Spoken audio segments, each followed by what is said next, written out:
Faustus, Edward II, two parts of Tamburlaine, Jew of Malta. Marvelous poem, the Hero and Leander, a lot of good translations as well. He was a very rapid developer, but sort of out, one might say. So what have you found, Anne? Well, I found 4 children. I'm now curious enough about Marlowe to delve into his past, the little we know of it. How many children were there? I believe there were 9 children altogether. There were 5 girls and 2 boys. His sister Mary was older than he was.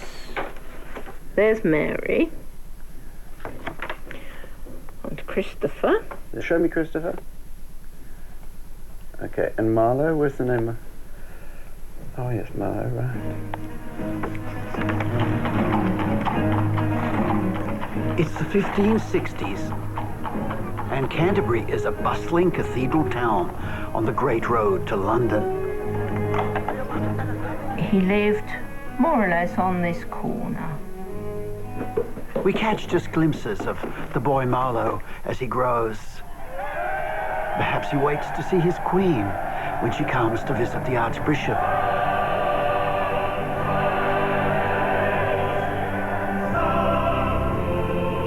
This is certainly the cathedral as he knew it. And next door, the great school, King's, where he goes on his scholarship. Oh yes, this is lovely, isn't it? Because it's all quiet. Yeah. It's all quiet. Well, Christopher Marlowe would have come to school every morning through the cloisters here and gone through that archway there to the King's School in his long gown, which the scholars wore, and they were only allowed to speak Latin when they were at play even. And he would be scampering through here, but also I think he'd be very aware of the historical significance of his surroundings. Then to Cambridge, where he was supposed to study for the church, but something changed his plans. This is Corpus Christi College, where Marlowe arrived in 1581 in the Michaelmas term to take up his scholarship, which was for 6.5 years, a long time, when he was going to study and get his BA, hopefully at the end of that his MA, and become a really well-educated young man. Marlowe's very busy at university. He translates Latin poets, he writes his great play, Tamburlaine, and he's recruited to the new secret service to spy on his queen's Catholic enemies.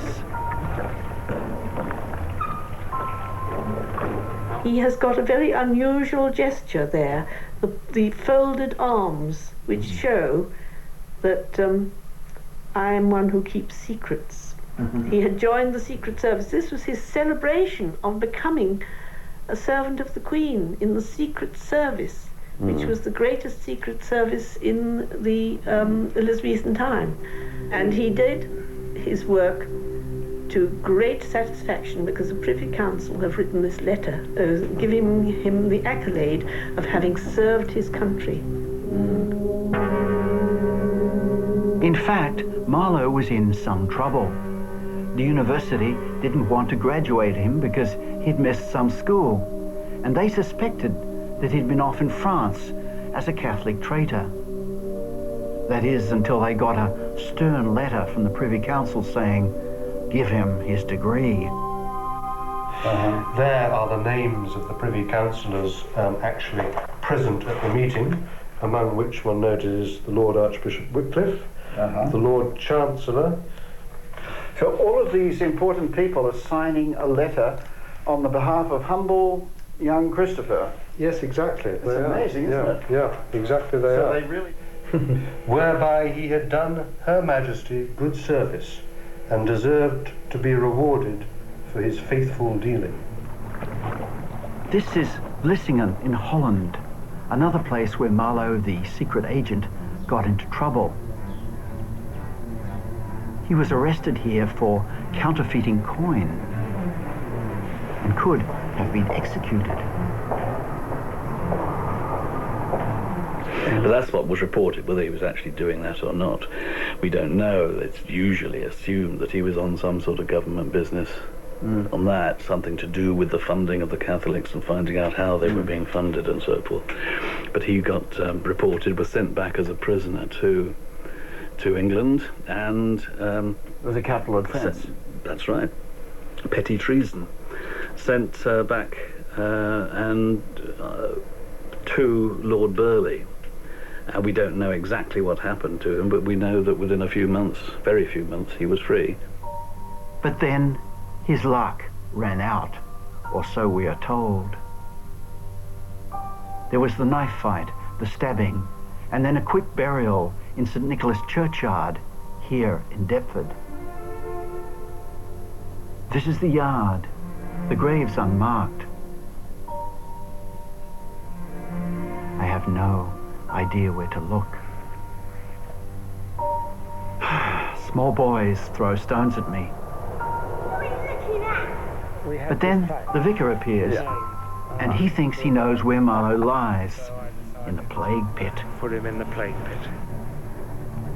But the story of this death is so full of contradictions that we can argue that he's not here at all. Why does this famous playwright, this poet, get buried in an unmarked grave? No, this is just another of the inconsistencies. Isn't that bizarre? Yeah, absolutely bizarre. He's an eminent playwright. He's the darling of the London stage. His Tamburlaine is repeated and repeated. But not, we must admit, anymore. Compared to Shakespeare, Marlowe is rarely performed today. Is he just out of fashion, or are the plays simply not as good? What we're doing here is Act 3, Scene 1, 2 and 3 from Dr. Faustus. I search everywhere for Marlowe in performance. Has sold his soul to the devil, and he and Mephistopheles have been flying around. And finding none, have to settle for an excerpt being put on for the Marlowe Society. Now, by the kingdoms of infernal rule, of Styx, of Acheron, and of Faustus is a tragic character. I swear that I do long to see the monuments and situation of bright, splendent Rome. Come, therefore. But I listen in vain for psychological depth of character. I know you'd see the Pope. In vain for power of plot. The which in state and high solemnity this day is held through Rome and Italy in honor of the Pope's triumphant victory. Though there is real humor. Thou pleasest me. And of course it's well known that in Dr. Faustus the comic scenes were contributed by others. Oh really? How do we know that? We know it from Henslow's diary, that he recorded payments made to two other dramatists, Mr. Rowley and Mr. Bird, for contributing extra scenes to Dr. Faustus. This, incidentally, is another very good reason why Marlowe couldn't have written the works of Shakespeare, that he wasn't able to write good comedy. He wasn't able to write for women, and he wasn't able to write comedy. Shakespeare does those things consummately. So, Dolly, I mean, it just doesn't sound like the same author. I mean, the plays of Marlowe and then these masterpieces that we acknowledge of Shakespeare, of Lear and Hamlet and so on. I mean, surely this is a different person. You can compare in Shakespeare's catalogue the King Lear with the Two Gentlemen of Verona. If you saw those plays or read them before anybody said who they were by, you would not dream that they were by the same person, would you? Think of Picasso, think of his blue period, and what he painted before, you would not think it was the same painter, would you? I mean, if you look at any playwright, their early works are different to their later works. The early works of Chekhov are different to the last works of Chekhov, and so on. I mean, the early works of Shakespeare are different to the late works of Shakespeare. So why do people say, oh, their style is too radically different? When if you look at it very carefully, you find that there is a similarity there, and there is humour in Marlowe's works. A lot of people dismiss him as having no humour. That's just bad directors and bad actors not finding it. It's there.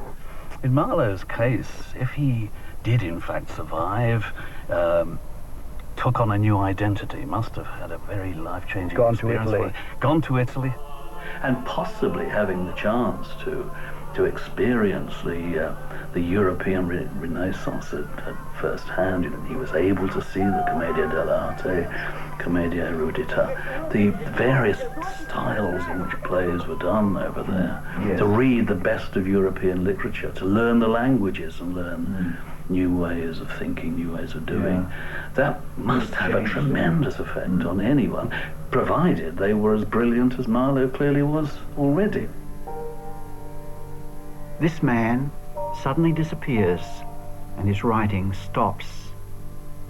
But seemingly within days, this man just as suddenly appears. The name Shakespeare is there for the first time on a poem he calls the first heir of his invention, Venus and Adonis. Reasons why Marlowe couldn't have written the works of Shakespeare. One is that a major plank in the Hoffman argument is that Shakespeare's name as a writer only emerges in public after Marlowe's death. The argument is that Venus and Adonis, with the name Shakespeare on the title page, is published soon after, and so that's how the alias emerges. But the chronology simply doesn't work there, because Venus and Adonis was already written and entered in the Stationer's Register as being by Shakespeare. Anonymously. That in fact it was entered anonymously. It only had the name put on it after Marlowe's death.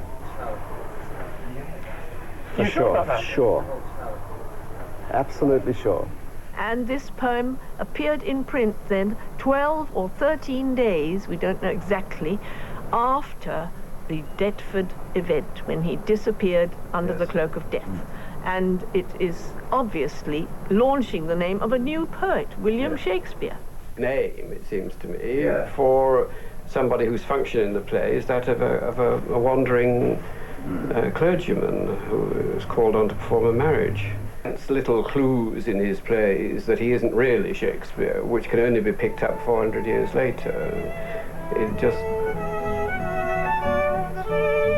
Case not proven? Well, that is certainly true. But Marlowe is quite credible, isn't he? He could perhaps rise to the occasion if there was a problem with Shakespeare. So now we must find out if there really is a problem with William Shakespeare. This is a copy, a facsimile copy of the first folio, which was this huge, huge book, weighs a ton, of the first ever assembly of all Shakespeare's plays, his comedies, histories and tragedies. It was published eventually in 1623, 7 years after Shakespeare's death. Marlowe would have died before, of course. Who has told us that the author is Shakespeare and not Marlowe or somebody else? This book mainly, the first folio, the collected works, published 7 years after Shakespeare's death. 36 plays and a glowing introduction to the author by his friend Ben Jonson. Ben Jonson was very largely involved in helping to get this out. But now this dedication is the most powerful piece of evidence for the Shakespeare believers, isn't it? Because it is in a way. It links Stratford, it links authorship. But that has been shown to be actually cryptic. Cryptic, perhaps, but Ben does praise Shakespeare to the skies, and he calls him the sweet swan of Avon. It seems almost churlish to doubt, and yet... I start Dolly off on a whole list of puzzles, and none more puzzling than Shakespeare's famous will. Which, of course, is all cryptic. It's a will that records no signs of cultural life at all. No paintings, no musical instruments, and above all, no books. It's one of the most important things, because it doesn't mention a single book or manuscript or play, none at all.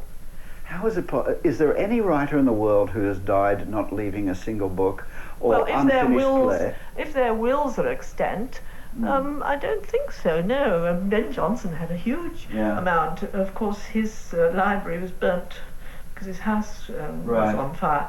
But it's very curious, isn't it? It is, it's very curious. Perhaps genius doesn't need books. Here's a list right here of the people in Shakespeare, right? And these are them. Classical people, people that he didn't make up these names. These are real people in classical literature. The only way you'll get knowledge about these people is to open up a book where they're in it, because you can't meet them, you can't see them, you can't talk to them. They only live in a book. And what is even more curious is that in that time, when William Shakespeare died in 1616, it was unheard of, absolutely unheard of, for even a minor poet to pass away without all these encomia and accolades from his fellow poets, everyone. But when William Shakespeare died, nobody took the slightest bit of notice. When Edmund Spenser had died, the Earl of Essex paid for his funeral expenses. When the actor Richard Burbage, who had interpreted the Shakespeare plays for the Lord Chamberlain's men, died, the Earl of Pembroke went into mourning for this actor, because he so missed him, you know. And what about Shakespeare's patron? Did he take any notice? Not a bit. He didn't bat an eyelid. What? How's it possible? It's incredible. This is Shakespeare's forgetful patron.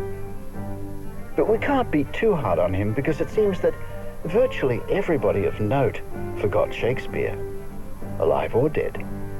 You say Johnson was his friend, but Johnson took no notice of him when he died. Johnson himself got accolades to the skies and books published full of his eulogies, and Shakespeare gets nothing. And that's a puzzle.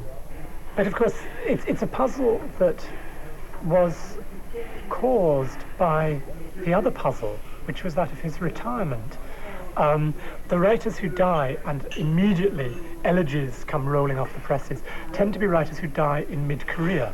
Because Shakespeare completed his career, withdrew from the stage, handed his job over to John Fletcher, his successor, returned quietly to Stratford. He created the conditions where there wasn't actually much interest at the time that he died. He wasn't hot news. He died in Stratford. He didn't die in London, and news tended not to travel at that time. There was no news media.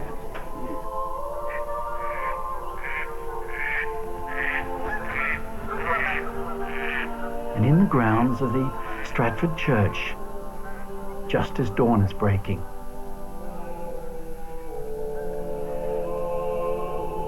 in a few hours, the tourists will arrive, pilgrims to the holiest of graves, to the man of the millennium, ignored no more. Schoolgirls will come to lay flowers at his grave and sigh for the Juliet that they yearn to be. But soft, what light through yonder window breaks? It is my lady. Oh, it is my love.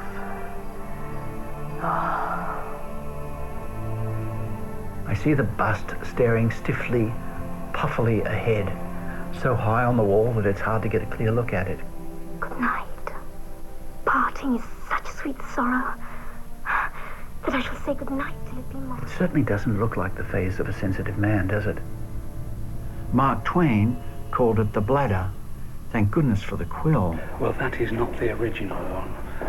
The original was drawn by a chap called Dugdale, who went round all the local churches doing drawings of the architecture.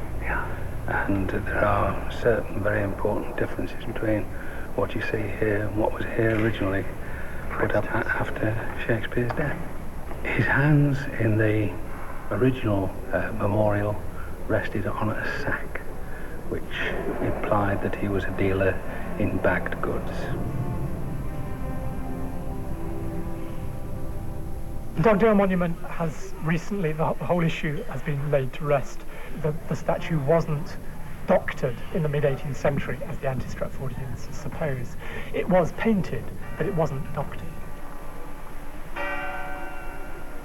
I thought I was the only skeptic in town, but I meet a country couple who were well ahead of me in doubt. As I was walking down to the church today, whenever I walk down that path, I always think of the very first time I went for Nid. You were a schoolgirl, weren't you? Yes, I was a schoolgirl, about 16 at the time, and we looked at the register showing his birth and his death, and as we walked back up, I said to this other girl, I wonder why it didn't say William Shakespeare, playwright. It said William Shakespeare, gent. That was the first doubt. And that was my very first doubt. I thought, well, why is he only a gent? That leads me, what do you think, if you had to list the main sort of lack or doubts in the Shakespeare? Peter and Frida have the case against William down pat. Well, the most important one, of course, is education.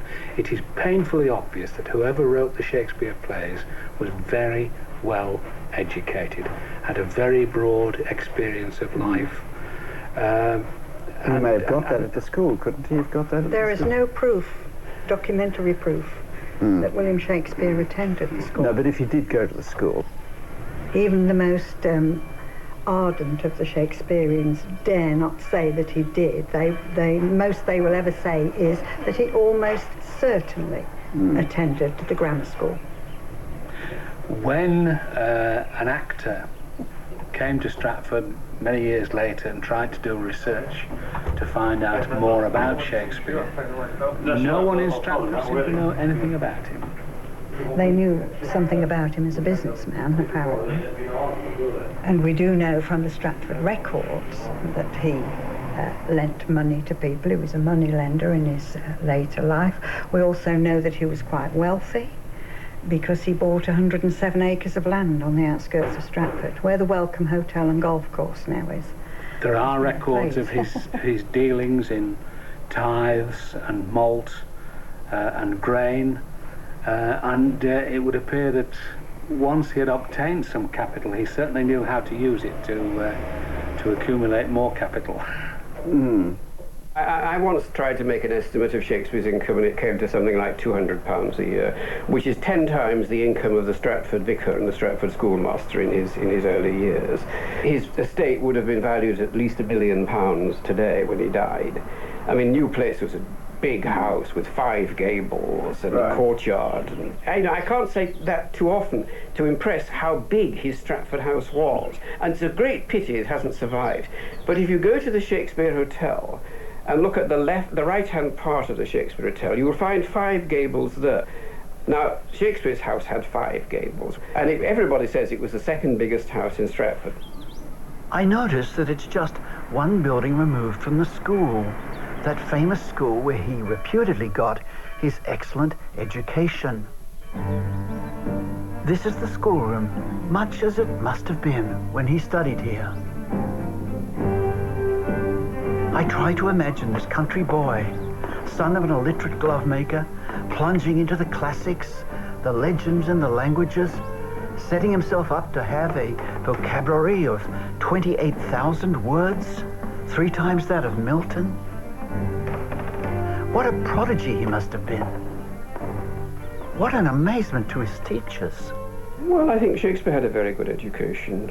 We don't know. He may have. Well, I think the plays and poems show that he did. Yeah, we don't quite know how he got it. Well. But then I'm rather surprised why nobody remembered him. Usually prodigies are talked about. A master remembers a brilliant student. That always seems to happen with your Mozarts and your Beethovens and so on. People get remembered. Well, as I've said, I think Shakespeare was a relatively late developer compared with Marlowe, for example. Another line of thought relating to this puzzling school. Being right next door, in his retirement, he hears the kids every day and sees them. And yet, in his will, when he dies, he leaves nothing to the school. While his colleague, Edward Allain, the actor, founded a whole college. Oh, I hate this. I hate you telling me this. There's a documentary. No, I don't know this. No. And it was right next to his house. Every day in his retirement, he would have seen kids going to that school that gave him this wonderful stuff. You see, I mean, it doesn't... And the fact he didn't educate his family. You'll want to stop your ears about that too, won't you? No, but how do you know that he didn't do it all very quietly, anonymously? Because those sort of things get recorded. No, well, that's true. There are no No conspicuous charitable bequests in his will. I don't know. I get the impression you don't like him that much, actually. Is that true? I don't. Yeah, I mean, I don't think he was lovable. I don't think he was lovable. No. Right, but because I mean, it seems like he gave very little back to his family in terms of what he could have given. I mean, you would expect of him, the person who in his place seemed so generous and so humanistic, to have educated his daughters and brought culture to his family, but he doesn't seem to have done that. And toward the education of your daughters, I bestow a simple instrument, and this small packet of Greek and Latin books. The plays celebrate the education of women. These books, these tutors, are for daughters. He's Arthur. Yet it seems that Shakespeare's own daughters were illiterate. For John Baker, this is the final insult. How could you get girls, how could you have girls mature in your household while you're writing Romeo and Juliet and Portia's lines, and them not to learn these parts, not to learn to read and write, and take the lines of Juliet and Portia and these wonderful women. Miranda is educated at her father's elbow. You mean the girls would have played the parts? They would have played the parts. They would have begged to play the parts. He would have probably said, and if they didn't beg, he would have said, honey, take this part. He would want to hear it. He would want to see it acted out. And this would have happened naturally in the household. It's an organic situation. We have good records, Mike, of literacy at that time. Huge studies, 500-page thick studies of literacy at that time. And it shows time after time when the father could read and write, the daughters could read and write.